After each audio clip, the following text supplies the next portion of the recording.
Depuis quelques mois, une famine sans précédent frappe l'île de Madagascar de plein fouet, emmenant avec elle bétail, enfants et denrées de première nécessité. Les populations font cuire des racines de mangue ou au cactus pour se nourrir. Au total, ce sont 1,5 million de personnes qui ont besoin d'assistance, soit 3 fois plus que ne l'anticipait le programme alimentaire mondial. Et parmi ces 1,5 million de personnes, ce sont des enfants qui sont les plus exposés. Rien qu'au village d'Ampitanaka, nos correspondants nous ont rapporté la disparition de 6 enfants en bas âge sur une population totale de 1500 habitants. Comme vous pouvez le voir sur cette carte, Ampitanaka est situé près du fleuve Linta et ne devrait pas normalement souffrir de famine. Mais en analysant les dernières photos satellites, on constate que ce fleuve a été complètement séché. Sur place, la population creuse sous le sable et le limon du fleuve pour retrouver de légères traces d'eau et ne pas mourir. Si rien n'est fait, près de 20 000 enfants risquent de périr d'ici à la fin de l'année. Et ça,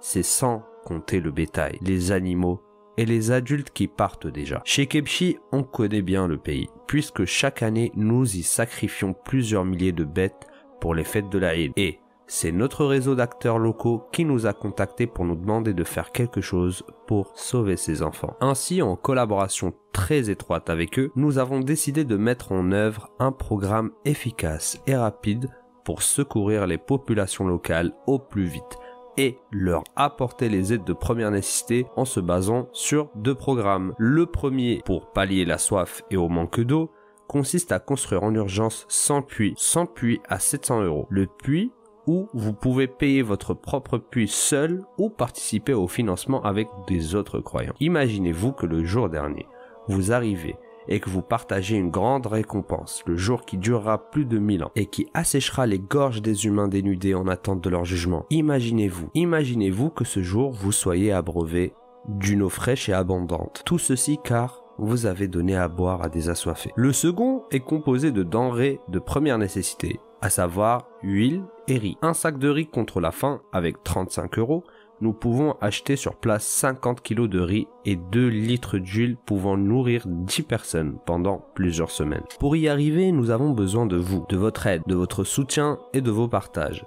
Sur place, les puits sont creusés à même la main, sans foreuse, ni extracteur. Et les denrées que nous achetons sont acheminées depuis des localités voisines assez éloignées et dont le chemin est exigu, sur des routes difficiles. Le transport des denrées alimentaires est aussi une épreuve que nos équipes sur place doivent braver. Le jour dernier, il se peut que cette simple petite aumône fasse pencher ta balance vers un bonheur sans fin et un pardon éternel. Nous avons tous des choses à nous reprocher, des péchés que nous commettons parfois jour et nuit. Et comme l'a dit le prophète sallallahu alayhi wa sallam, l'aumône est la meilleure des bonnes actions pour éteindre le feu.